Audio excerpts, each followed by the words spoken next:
I've discussed the history and background of the He-177 more generally in a previous review, but the long story short is that the bomber suffered badly from scope creep, politics, and engine problems that were never really totally solved.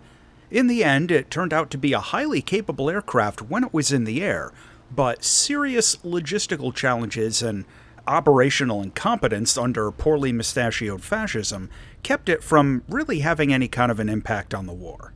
This specific version, the A-3, was a major part of the aircraft's second generation. Its really main additional features were a slightly lengthened fuselage, some changes to the power system engine installations, better radio equipment, a modified tailgunner installation, and, importantly, the ability to carry the HS-293 anti-ship missile and the Fritz-X guided bomb. What we're looking at in the game is the He-177 A-3, the main aviation reward from the Guided Fury Battle Pass season in late 2024. This plane has a 6-man crew, including 5 gunners, and is protected by multiple turrets featuring 20mm cannons and lower-caliber machine guns. Its loadouts allow for a variety of different-sized bombs, armor-piercing bombs for attacking ships, and several guided munitions.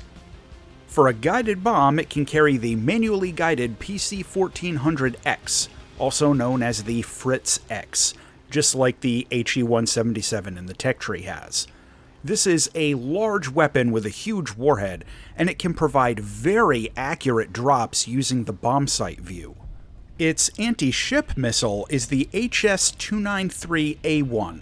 This is a manual command line-of-sight missile that you steer into the target using some keybinds, and I'll put a link to my air-to-ground weapons tutorial in a pinned comment. It's got a fairly large, high-explosive warhead with 90mm of armor penetration on a direct hit. The flight performance of the He-177 A-3 is basically the same as the one in the tech tree. It flies like something in between a medium and a heavy bomber.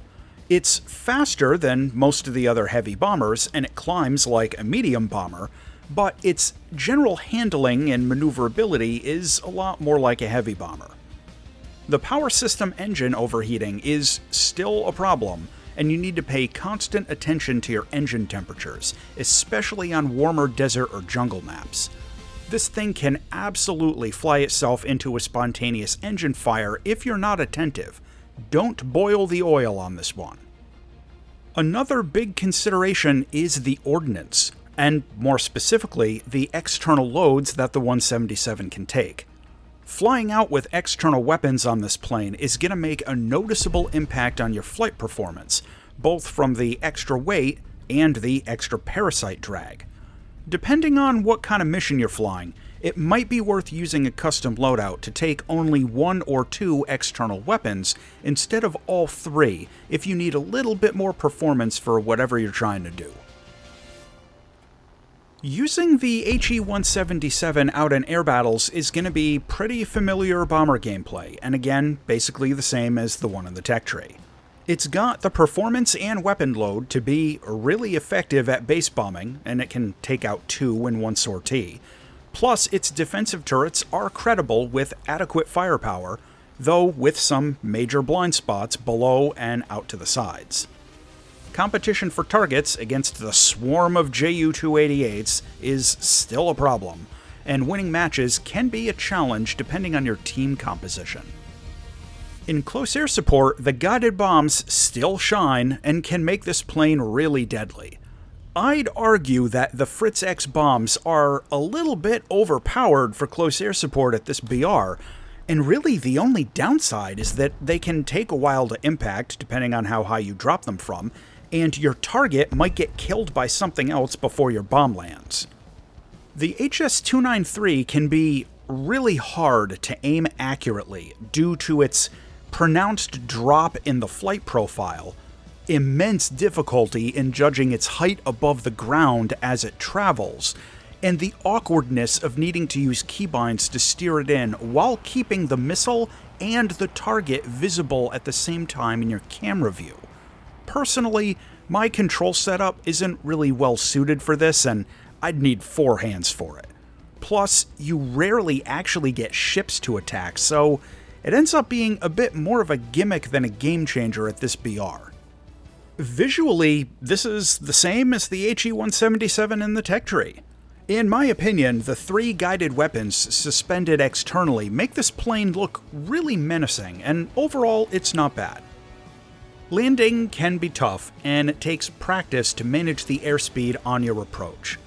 Gear and flaps can both go down at about 250 kilometers an hour, and I strongly recommend practicing landing this in test flights at least a few times. The cockpit remains a low-poly placeholder, and I really didn't enjoy this one in VR. I hope they update these bomber cockpits someday, but until then, we all suffer. To close out on the He-177 A-3. This plane carries a very heavy payload.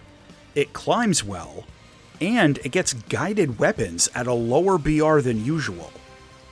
However, its takeoff run is pretty long, engine cooling is an issue, and its gunners have problematic blind spots. The final verdict on the He-177 A-3 is that this plane isn't very different from the version in the tech tree, and really only the HS-293s set it apart. Might be worth it if you want a German bomber but haven't made it that far in the tech tree yet. As always, thanks for watching, and if you enjoyed this video, check out this other one.